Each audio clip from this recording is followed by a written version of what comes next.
They said the cafeteria was always loud at noon, but that day, when a one-legged soldier dragging a metal crutch stopped at a janitor's lonely table, everything fell silent. Her voice trembled as she asked, "Can I share this table?" And no one expected his reply. A reply that would not only stun her, but change her entire life and everyone listening today. This is their story. Chapter 1: The Soldier Who Ate Alone. The cafeteria of St. Mary's Community Hospital was bursting with the usual noise, clattering trays, rushing staff, the echo of announcements drifting through the hallways. But Maya didn't hear most of it. She never did. Her mind was always running somewhere else, toward unpaid bills at home, toward the medication her father needed, toward the exhaustion that clung to her skin after back-to-back shifts. She was a janitor, and although she kept the floors shining like mirrors, she herself often felt invisible. That afternoon, she sat at her usual corner table, small, lonely, with a flickering light above that everyone avoided. She didn't mind. Being unnoticed was safer than being judged. She quietly unwrapped her simple lunch, a leftover sandwich from the night before, trying to stretch it into 2 meals like she always did. Then, she heard the scrape of metal. A soldier, tall but gaunt, moved slowly across the cafeteria. His uniform was faded, his once confident posture replaced by a careful limp. One of his legs ended just above the knee, replaced by a metal prosthetic that glinted with every step. His crutch tapped rhythmically, tap, drag, cutting through the noise and drawing curious, whispering glances. Maya looked down, hoping he wouldn't notice her. Veterans made her nervous, not because of them, but because she always wondered what horrors they carried in their memories. She had enough of her own pain, she wasn't sure she could hold someone else's. But the soldier didn't sit with the doctors. He didn't join the nurses. He didn't sit with the kids who waved at him softly. Instead, he came straight toward her. Maya froze.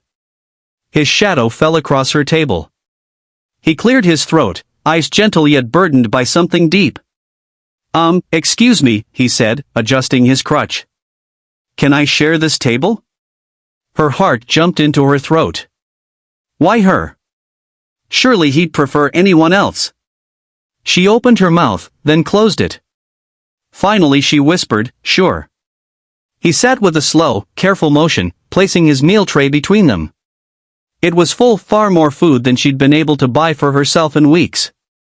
She looked away, embarrassed. The soldier noticed but pretended he didn't. "I'm Daniel," he said softly, extending his hand. She hesitated, then shook it. "Maya." Daniel nodded. "Thank you for letting me sit." Maya shrugged. "It's just an empty table." He smiled, small, tired, but real. Sometimes empty tables are exactly where a person needs to be noticed. She didn't understand what he meant. But she felt something shift in that moment, something she couldn't name. They ate in silence at first, but a comfortable one. For the first time in a long while, Maya didn't feel invisible. She felt chosen. She didn't know yet that Daniel hadn't chosen her by accident. Or that her life was about to change because of the reply he would give her, one that the entire cafeteria would remember. Maya tried to stay quiet, but Daniel spoke gently, almost as if he could sense the loneliness she carried. "You work here?" he asked. She nodded. "Janitor." He studied her hands, rough from cleaning chemicals, cracked from long shifts. But he didn't look at them with pity. Instead, he looked thankful. "You keep this place running," he said.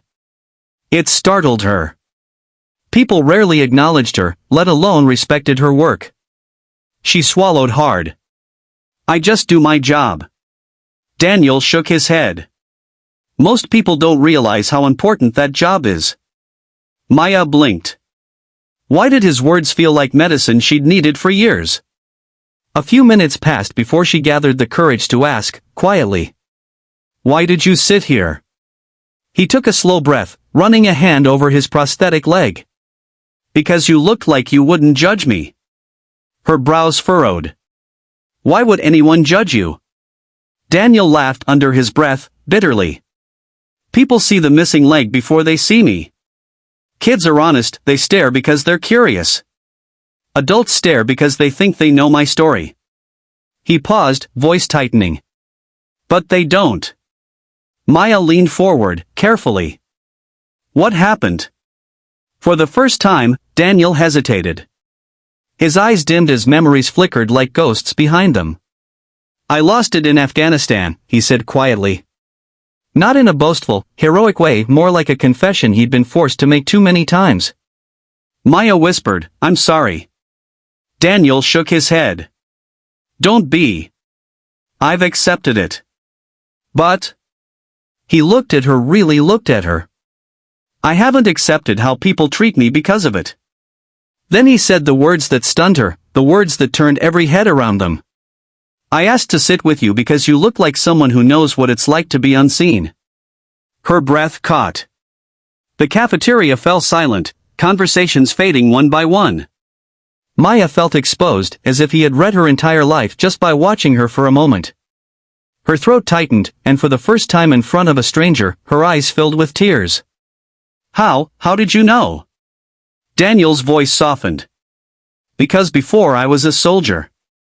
I was invisible too. He told her about growing up poor, about being overlooked, underestimated, forgotten. She listened, not because she had to, but because she understood every unspoken word. The cafeteria workers watched in surprise. The nurses paused. Even the manager, who almost never noticed Maya, stopped mid-step to stare. No one expected a broken soldier and a worn-out janitor to share the most honest conversation in the room. Maya wiped her eyes. Thank you, she whispered. Daniel smiled gently. No, thank you. Not many people let me sit with them without staring at my leg first. Her voice trembled. Why would I stare at what you lost? You're sitting right in front of me because of what you gave. The cafeteria fell silent again, completely this time. Daniel froze, stunned by her words. And that was the moment, the exact moment, his reply stunned her, and everyone within earshot. He tapped the table with his finger, leaned forward, and said, Maya, people have honored me for years because I survived a war. But no one has ever honored me for still being human. He swallowed, emotional. You just did. Her eyes widened, and her hands trembled. She had expected a simple thank you, not the kind of gratitude that carried the weight of years. And suddenly, Maya understood. Their meeting wasn't an accident. It was the beginning of two broken souls finally being seen.